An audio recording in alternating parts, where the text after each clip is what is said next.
11 கீழ்கணக்கு நூல்களில் ஒன்றான திருக்குறளை தமிழ் மொழியின் தலைசிறந்த நீதி நூல்களில் ஒன்றென கூறலாம்.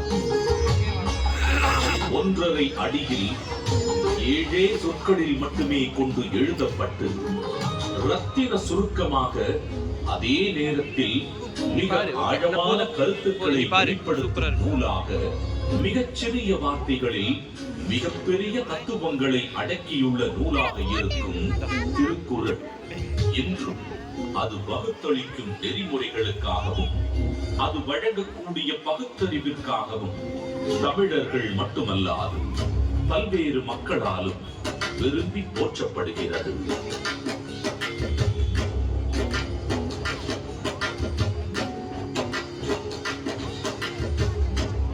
அறம், பொருள், இன்பம் என்று 3 பிரிவுகளாக அமைய பெற்றுள்ள திருக்குறளின் முதல் பகுதியான அறம் எனும் பிரிவில் மனித ஒழுக்கத்திற்கு அடிப்படையான மெய்யியல் மற்றும் தத்துவார்த்த கோட்பாடுகள் நிறைந்துள்ளன. உதாரணத்திற்கு, காலத்தினால் செய்த நன்றி சிறிதெனினும் ஞாலத்தின் மானப் பெரிது எனும் குறள் ஒருவர் செய்யும் உதவி மிகச் சிறியதாக இருந்தாலும் அதை தக்க காலத்தில் செய்தால் அது இவ்வுலகை விட பெரியது என்று கூறுவதன் மூலம் நட்பின் மேன்மையையும் உதவி செய்வதன் முக்கியத்துவத்தையும் எடுத்துரைக்கிறது. அடுத்த பிரிவான பொருட்பாலில் வாழ்வுக்கு தேவையான பொருளீட்டுதல், சுய மற்றும் சமூக முன்னேற்றத்திற்கான குறள்கள் இடம்பெற்றுள்ளன.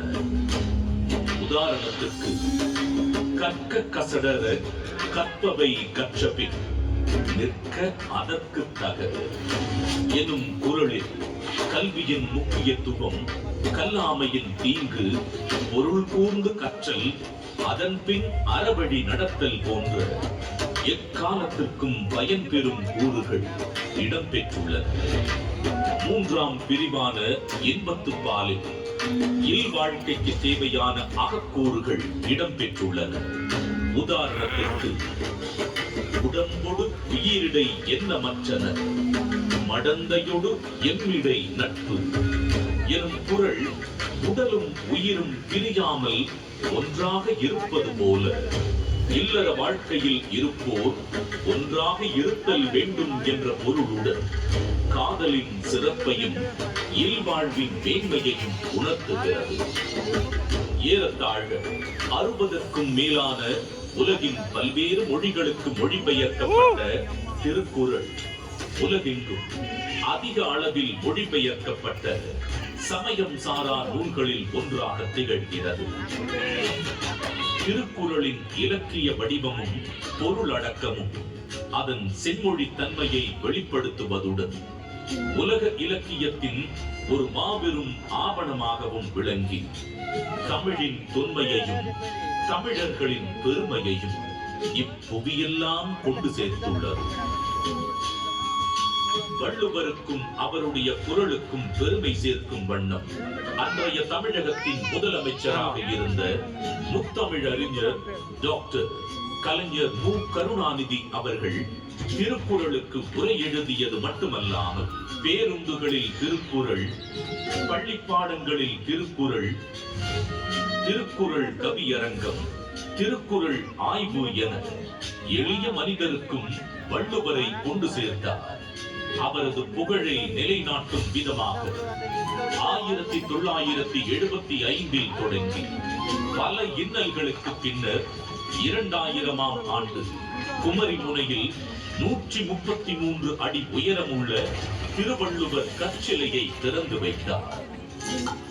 இதைத் தொடர்ந்து குமரியில் உள்ள திருவள்ளுவர் சிலையின் வெள்ளி விழாவை முன்னிட்டு விவேகானந்தர் பாறை, வள்ளுவர் சிலை இவ்விரண்டையும் இணைக்கும் விதம் சுமார் 250 அடி நீளம் உள்ள கண்ணாடி பாலம் தமிழக முதல்வர் மு. க. ஸ்டாலின் அவர்களால் திறக்கப்பட்டது. இந்தியாவின் முதல் கடல் மேல் கட்டப்பட்ட கண்ணாடி பாலம் இது என்பது வள்ளுவருக்கு மற்றும் ஒரு மணிமுடி. திருக்குறளை கொண்டாடும் பல முன்னெடுப்புகளில் முக்கியமான ஒன்று திருவள்ளுவரின் முக்கியமான நினைவு சின்னங்களில் ஒன்றான சென்னை நுங்கம்பாக்கத்தில் முத்தமிழறிஞர் டாக்டர் கலைஞர் மு. கருணாநிதி அவர்களது நேரடி கண்காணிப்பில் 5 ஏக்கர் பரப்பளவில் தோரணவாயில், அரங்க மண்டபம், கருங்கல் தேர், தேர் கோபுரம் என மிக விமர்சையாக வள்ளுவர் கோட்டம் 1976ஆம் ஆண்டில் உருவாக்கப்பட்டது. தமிழர்களின் பாரம்பரிய கட்டிடக் கலைகளின் அடிப்படையில் அமைக்கப்பட்டுள்ள வள்ளுவர் கோட்டம் வள்ளுவருக்கு புகழ் சேர்க்கும் இடமாகவும், தமிழ் மொழி சார்ந்த பல பண்பாட்டு நிகழ்வுகள் நடைபெறும் இடமாகவும் திகழ்கிறது. ஒரு குறிப்பிட்ட காலத்திற்கோ அல்லது ஒரு குறிப்பிட்ட இனத்திற்கோ என்றில்லாமல் யாதும் ஊரே என எல்லா நாட்டவருக்கும் ஆகச் சிறந்த அறநூலாக விளங்கும் சமத்துவ நூலா திருக்குறள் கரைகள் தாண்டி, கண்டங்கள் கடந்து, மனிதர்களின் இருள் சூழ்ந்த இடங்களில் ஒளி வீசி அறவழியை காட்டுகிறது. தமிழர்களின் பெருமையை பாரினில் உயர்த்தி பிடித்திருக்கும் திருக்குறள் வள்ளுவன் நம் தமிழ் அன்னைக்கு சூட்டியிருக்கும் மாட்சிக்குரிய மணிமகுடம்.